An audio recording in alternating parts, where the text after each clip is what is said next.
Desse 32º domingo do tempo comum, nos apresenta a história de duas viúvas, ou melhor, a atitude dessas duas viúvas diante de uma palavra de Deus. A atitude na primeira leitura daquela viúva de Sarepta, diante da palavra do profeta Elias, e a atitude dessa viúva do Evangelho, atitude essa que depois gerou o provérbio, o óbolo da viúva. A primeira, Elias pede a ela um pão. Elias tem fome no deserto, precisa da ajuda daquela mulher. A mulher olha a sua condição, olha a pequenez das suas reservas e contabiliza. Ela fala para o profeta a conta que ela tinha feito.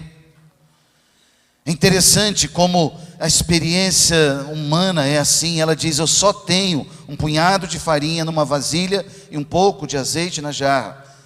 Estava preparando, pegando alguns pedaços de lenha para cozinhar o pão. Eu e meu filho prepararmos, comermos, depois esperar a morte. Quando nós olhamos para aquilo que nós temos, a experiência é essa mesma. Uma experiência de uma contabilidade limitada. Mas quando nós ousamos ouvir uma palavra de Deus pela boca do profeta e colocar a confiança em Deus, as coisas mudam. O que Deus pedia pela boca de Elias, aquela mulher, é que ela confiasse naquilo que ele estava dizendo. Ali não estava em questão a quantidade de farinha ou de óleo. Deus é o Criador de tudo. Deus é o Senhor do universo. E com Deus não se brinca, de Deus não se zomba. Nós temos esquecido isso, irmãos. A humanidade tem zombado das coisas de Deus, brincado com o sagrado, brincado com o nome de Deus, e depois choramos as realidades do mundo aí, e dizendo: por que isso, por que aquilo? Aqui, o que estava em jogo, eu repito, não era a quantidade de farinha ou de óleo. Elias disse para ela: não te preocupes, vai e faz como disseste, mas primeiro, há uma primazia de Deus, há uma primazia da palavra. Mas primeiro, Elias fala para aquela mulher: mas primeiro, prepara-me com isso um pãozinho e traze-o. É a hora da fé. É hora da gente entender que o Senhor do céu e da terra é Ele o dono de todas as coisas, inclusive da nossa vida. É Ele quem faz a gente vir a esse mundo, decide a hora de vir, a hora que sairemos daqui.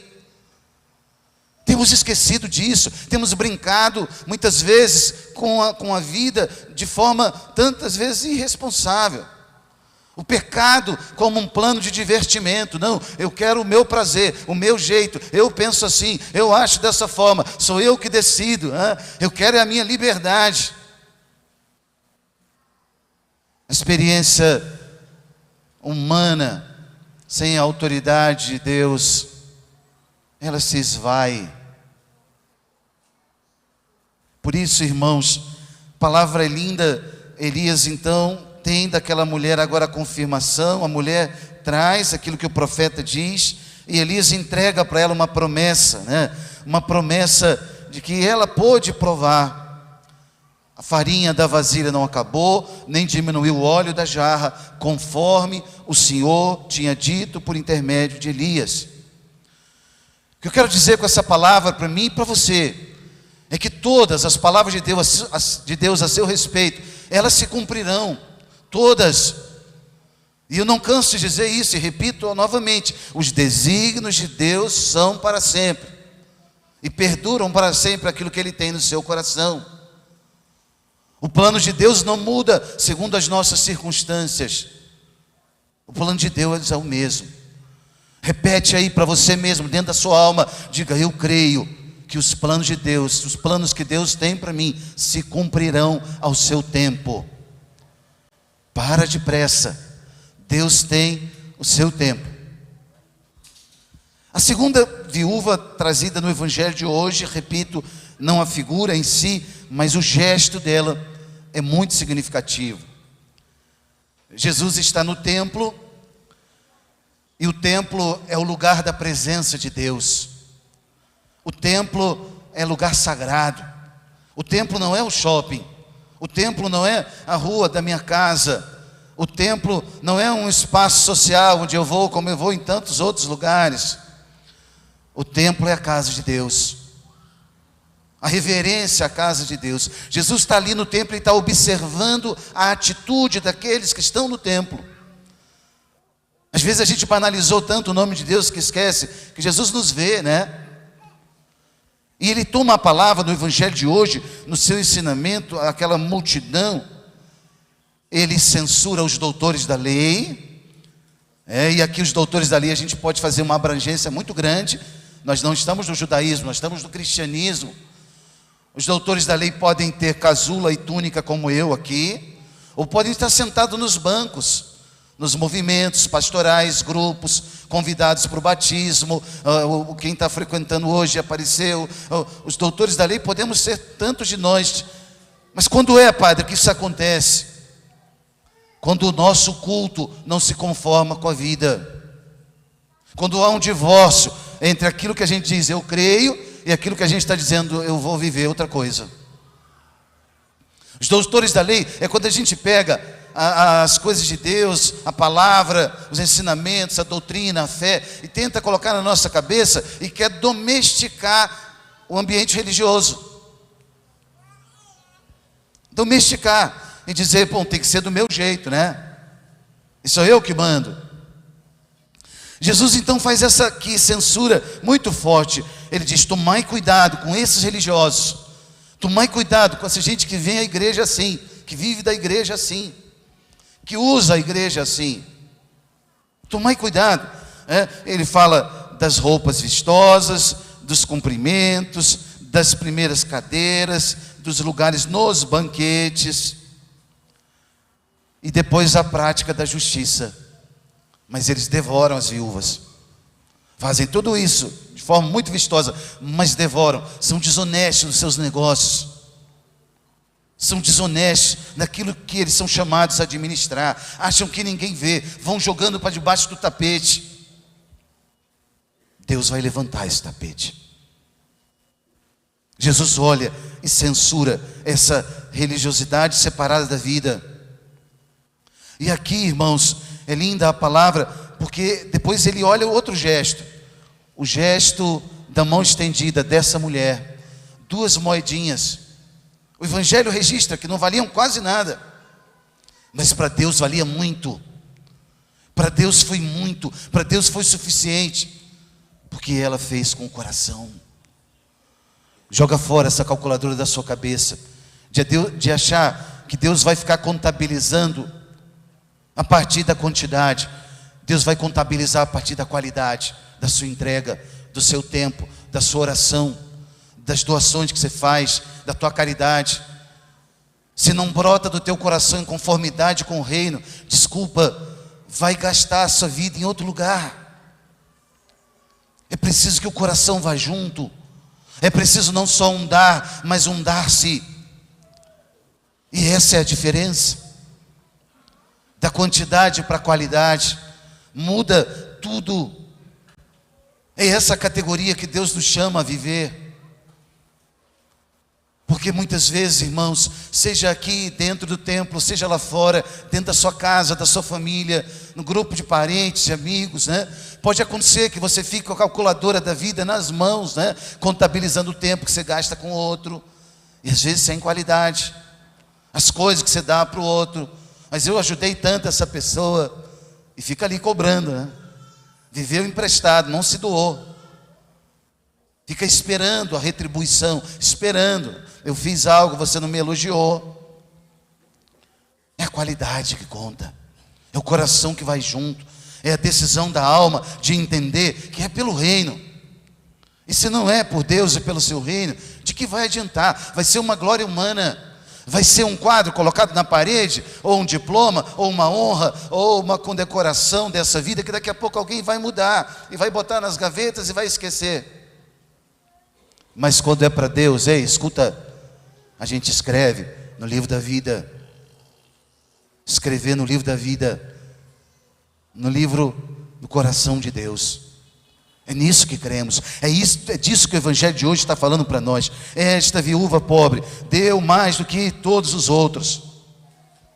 Isso vale para o nosso tempo, repito, para as nossas orações, para as nossas doações, para a nossa ajuda, para a nossa caridade. São Paulo muitas vezes usa uma expressão forte. Ele diz que a vossa caridade não seja fingida. Forte, né? Caridade sincera. Caridade de estender a mão para o outro, de ajudar o outro, da oferta que eu dou na missa, do quilo de alimento que eu trago, eu estendo a minha mão, porque o outro é meu irmão e Deus é nosso Pai. Essa é a diferença. O entendimento é outro. Deus não vai dar um like na sua caridade. Não espere as curtidas de Deus dizendo, não, Deus, eu dei mais do que o outro. A vida com Deus não é a rede social. A vida com Deus não é o mundo digital, virtual. Ao contrário, não é nem analógico, é antes ainda. Tudo muito mecânico, manual, artesanal. É um gastar-se mesmo, contínuo. Aqui, irmãos, a palavra é forte de Jesus no templo, para ensinar para nós, seja em relação aos mestres da lei, seja essa viúva pobre, de que o templo de Deus agora é uma pessoa. O templo de Deus não é só uma construção de pedras. A construção de pedras é só o símbolo. O templo agora é uma pessoa, é Jesus Cristo. O templo onde agora o nosso culto chega a Deus Pai Todo-Poderoso é Cristo, é a humanidade de Cristo. O templo agora é a oferta de Cristo, que em cada missa se repete. E aqui, irmãos, escute isso, na segunda leitura de hoje, a carta aos Hebreus dava para nós uma catequese sobre a missa. Infelizmente, para muitos, a missa é só um programa social, é claro, e por isso a vida não muda. Mas quando a gente entende que a missa é o sacrifício atualizado de Cristo, a vida muda de significado. A coisa toma uma outra cor. A segunda leitura de hoje era uma catequese sobre isso. Ele dizia, Cristo não entrou num santuário feito por mão humana, imagem do verdadeiro, mas do próprio céu, a fim de comparecer agora na presença de Deus em nosso favor. Cada vez que o cálice e a patena são elevados, Cristo apresenta a nossa vida diante de Deus. Comparece na presença de Deus em nosso favor. E o texto diz ainda, e não foi para oferecer a si muitas vezes, como o sumo sacerdote da antiga aliança, do judaísmo fazia, e todo ano, e tinha que repetir. Não, agora uma vez por todas, a missa é o único sacrifício de Cristo, é a atualização na história, é a perpetuação da sua encarnação. E o autor diz, o sumo sacerdote entrava todo ano, com sangue alheio. Jesus não, com o seu próprio sangue. O sangue que Ele derramou na cruz para pagar os nossos pecados. Precisamos levar isso a sério, irmãos. Pecado não é um rótulozinho que a igreja colocou proibitivo nas coisas. A idade moderna quis criar isso na mentalidade, na humanidade, dissociar a experiência da fé, a experiência do religioso, tem que ficar guardada na sacristia. A vida vai em outra direção. Nós não cremos nisso. Ao contrário. Aqui, a experiência do sangue de Cristo, para limpar e para lavar o nosso pecado. O pecado é isso, é uma ofensa pessoal contra Deus. É uma escolha livre do homem que fala, eu quero ofender a Deus. Eu quero escolher outro caminho. Deus falou isso, é verdade, por Ele, pela revelação, pela igreja, mas eu quero outro caminho. E eu escolho o pecado. Não é só um rótulozinho proibitivo, faz ou não faz. Não é só uma decisão positiva, não, o contrário. É um caminho de infelicidade. Aqui, o sangue derramado é citado na carta. Se assim fosse, se Jesus fosse como o sacerdote da antiga aliança, deveria ter sofrido muitas vezes, desde a fundação do mundo. Mas foi agora, na plenitude dos tempos, que de uma vez por todas, Ele se manifestou para destruir o pecado pelo sacrifício de si mesmo. Nós estamos aqui para isso. Eu vim à igreja para isso. Para que, perdoado dos meus pecados, lavado pelo sangue do Cordeiro, eu possa retomar numa vida nova. E você sabe, eu sei, nós sabemos, a nossa vida nesse mundo é breve, e breve demais. E nós precisamos entender isso, e não fazer da vida simplesmente uma aventura. Não, preciso ter responsabilidade por essa empreitada que Deus me deu. A palavra termina dizendo, depois aqui de falar do sacrifício de Cristo, né, oferecendo-se a si mesmo. O destino de todo homem é morrer uma só vez, e depois vem o juízo. Aqui, deixa eu dizer, preste atenção numa outra coisa, catequese, olha, nós não acreditamos em reencarnações, hein? Quem quer ser cristão, precisa acreditar nessa palavra de Cristo, não em doutrinas humanas. Ah, padre, eu pensava que podia reencarnar numa árvore. Tudo bem, mas agora você conhece a palavra te iluminou.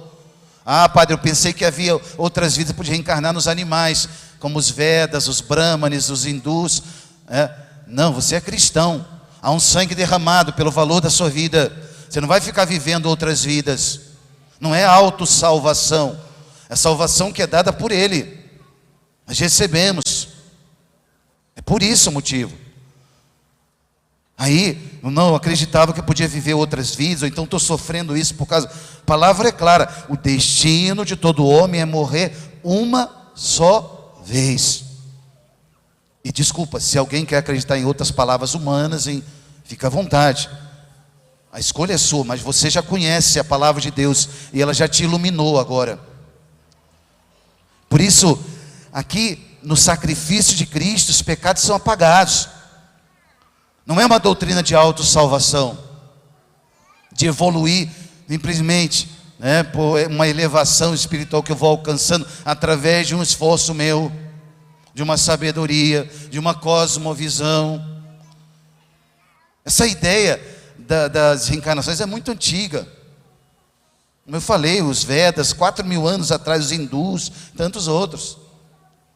Não, nós não cremos nisso. Nós já evoluímos bastante, já foi trazida para nós uma palavra de libertação dessa doutrina. Para nós não é reencarnação, é ressurreição.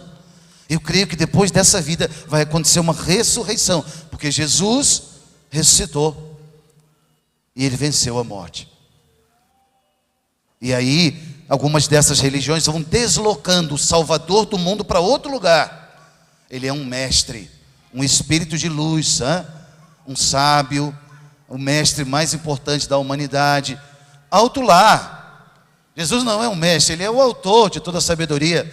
Ele é o Senhor do céu e da terra. A Bíblia diz, tudo foi feito por Ele, sem Ele nada foi feito. Ele é o unigênito do Pai, desde toda a eternidade. É esse Jesus que foi revelado a nós. Nós precisamos conhecê-lo, para que a gente possa amá-lo mais. Senão a gente vai escutando palavras bonitas, eufemismos maravilhosos, em relação à doutrina, em relação à pessoa de Cristo. Não vivemos disso, vivemos daquilo que foi revelado. Nós cremos nessa palavra. De que adiantaria, de que teria adiantado o sangue derramado dos mártires há 20 séculos? Os mártires derramaram sangue por um nome. Cada um dos apóstolos, exceto Judas, todos morreram mártires. Depois da primeira geração, a segunda, 4 séculos de cristianismo perseguido pelo Império Romano. E tanta história, 20 séculos de santos e santas. Para que gastar a vida por uma ideia, por uma lenda? Ninguém dá a vida para o Papai Noel ou pelo Saci Pererê. Eu estou falando do Salvador da sua vida, daquele diante de quem você vai um dia prestar contas, daquilo que você administrou aqui, do seu corpo e da sua alma. Leva a sério aquilo que Deus te entregou. A tua vida é preciosa. Leva a sério o que Deus colocou sobre a tua responsabilidade. Deus confiou em você isso. Deus confiou a você essa grande missão. E aí, é claro que o demônio não quer isso, né? E ele fica nos distraindo a todo instante, para que a gente não foque no que é essencial mesmo. Hoje mais do que nunca, a indústria do entretenimento quer nos tirar do essencial a todo instante. O importante é ficar distraído, né? Sair de uma festa, quero pensar qual vai ser a próxima, né? De um do outro. O importante é isso, é liberar serotonina e dopamina, e é prazer, né? A vida é composta também por dores. Faz parte também dos ajustes da existência. Deus vai nos educando. Uma boa pedagogia do céu. Hoje você vai levar para sua casa essa palavra das duas viúvas, desse olhar de Jesus. Pensa nisso, do comportamento exterior. Ok, mas que tem que ser consequência da decisão interior. E da viúva, qual é a qualidade da tua entrega? Qual é a qualidade da tua entrega? O coração vai junto? Ou é só uma calculadora contabilizando mais ou menos que esse e aquele? Pensa nisso hoje. E no altar, daqui a pouco, o padre vai elevar o cálice e a patena. Lembra dessa leitura de uma vez por todas. Uma missa, uma comunhão bem feita, uma Eucaristia celebrada, o mistério do céu acontece. E se a gente morre nesse instante, daqui a alguns minutos, depois de comungar santamente, aquela comunhão é de salvação, é o Cristo total, é o mistério da fé. Quando há 2000 anos a igreja repete: anunciamos, Senhor, a vossa morte, proclamamos a vossa ressurreição. Vinde, Senhor Jesus. É a Páscoa a cada missa. Mas também, deixa eu dizer, quando eu comungo mal, quando eu comungo no pecado, eu comungo sacrilegamente. Quando eu participo mal da missa, eu não vivo bem as coisas sagradas. É a experiência do sacrilégio, da zombaria, da inspiração do mal. Não, meus queridos, não é isso. Deus nos livre desse pecado. Ao contrário, daqui a pouco, quando tocar as campainhas, nós vamos ajoelhar e dizer: Senhor, eu estou ajoelhado diante do teu mistério. Eu dobro o meu coração e a minha vida diante da tua grandeza. Eu estou aqui para ser um adorador. Foi isso que eu vim fazer aqui. Eu vim aqui por um propósito muito claro. Eu entrego nas tuas mãos tudo. Não quero ficar nada retendo nas minhas mãos, porque eu confio. Como essa viúva de Sarepta. É só um punhado que eu tenho de farinha, mas está entregue, Senhor, nas tuas mãos. E essa semana que eu vou viver, eu nem sei, mas já está na tua mão. É assim que um homem de fé vive, uma mulher de fé vive, depositado nas mãos de Deus. Pensa nisso hoje, eleva a tua gratidão a Deus.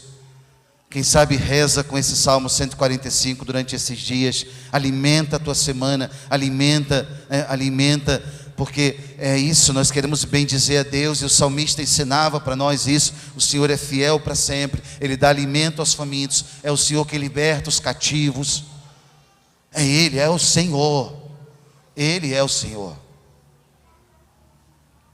Tenha coragem de tirar o governo das suas mãos, governo da sua vida, das suas mãos, e entregar o governo a Deus. Nossa Senhora, nossa Mãe, e São José, intercedam por nós. Em nome do Pai, do Filho e do Espírito Santo. Creio em Deus Pai Todo-Poderoso,